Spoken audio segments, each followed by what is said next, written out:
Good afternoon. Let me start by saying that on behalf of the men and women of the Florissant Police Department, certainly our thoughts and prayers are with the victim of this terrible crime, as well as the family members that were not involved in this incident. Yesterday at approximately 11 a.m., the police department received a call to the 1400 block of Stoneberry Court for an unresponsive 8-month-old male child. At that time, the child was transported to an area hospital where he was pronounced dead.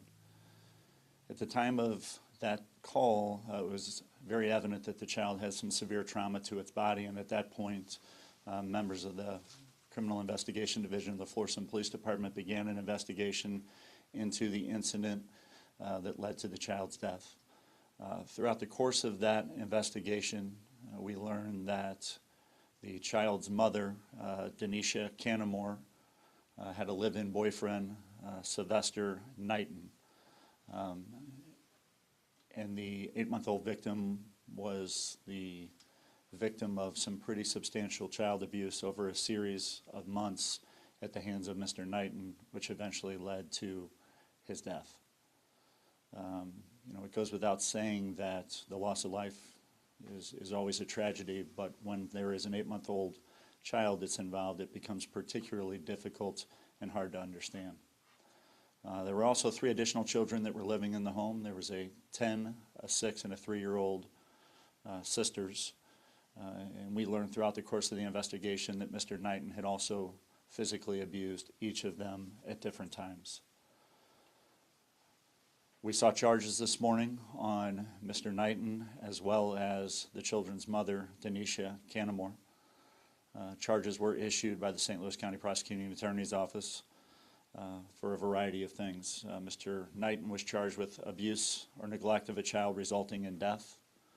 He was charged with abuse or neglect of a child with serious physical injury. And he was also charged with 4 additional counts of abuse or neglect of a child. Denisha Canamore was charged with endangering the welfare of a child, first degree, resulting in death, and endangering the welfare of a child, first degree, resulting in serious physical injury. So again, it goes without saying that it's a very tragic case with a very tragic ending, and certainly our thoughts are with the family and with the victim of this case.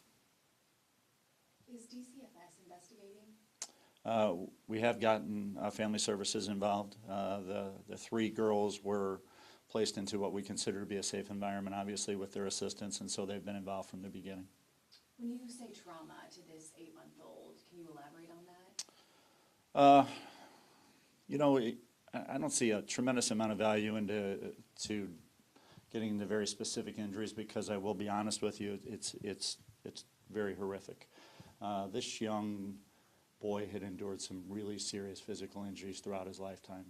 I've been doing this job for a very long time, and this was one of, if not the worst case that I've seen throughout the course of my career. This young man endured some things that no human should have to do, especially someone that is 8 months old. There could be no more innocent of a person than an 8-month-old child. And to see the things that were done to him is really difficult to deal with. And again, I just don't see value in outlining specific injuries, but it goes without saying they were substantial and they were pretty terrible. Were all of these at the hands of Knighton? Did the mother abuse him at all, or was she just failing to report it or do something about it? Right. At this point in time, it appears that all of the injuries were the result of Knighton. The issue, obviously, with Ms. Canamore is that, all of us have a duty to protect children. Certainly, a mother should be, in the forefront of that. So at this point in time, there's nothing to indicate that she was actually responsible for any of the abuse. But again, the investigation is ongoing. What time did you get the call? 11 a.m.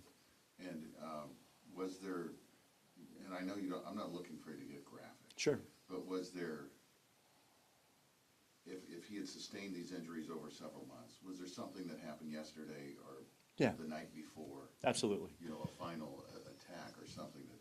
Yeah, absolutely. Again, the child had sustained substantial abuse over a series of months, and possibly throughout his lifetime. Again, the investigation is ongoing. As far as the specific incidents that led to the child's death, there was some severe trauma that was done at the hands of Mr. Knighton that involved punching the child multiple times in the head area. dropping the child from a substantial distance. And so there was definitely some acts that occurred the evening previous to this being reported to us, which led to the child's death. Who reported it? They called from the house to report that the child was unresponsive. Yeah, so basically in the morning time, they seen that the child was unresponsive and not breathing, and they called. Did the mom call, or do you know who called? Honestly, I don't know who actually made that 911 call, but I can find that out for you.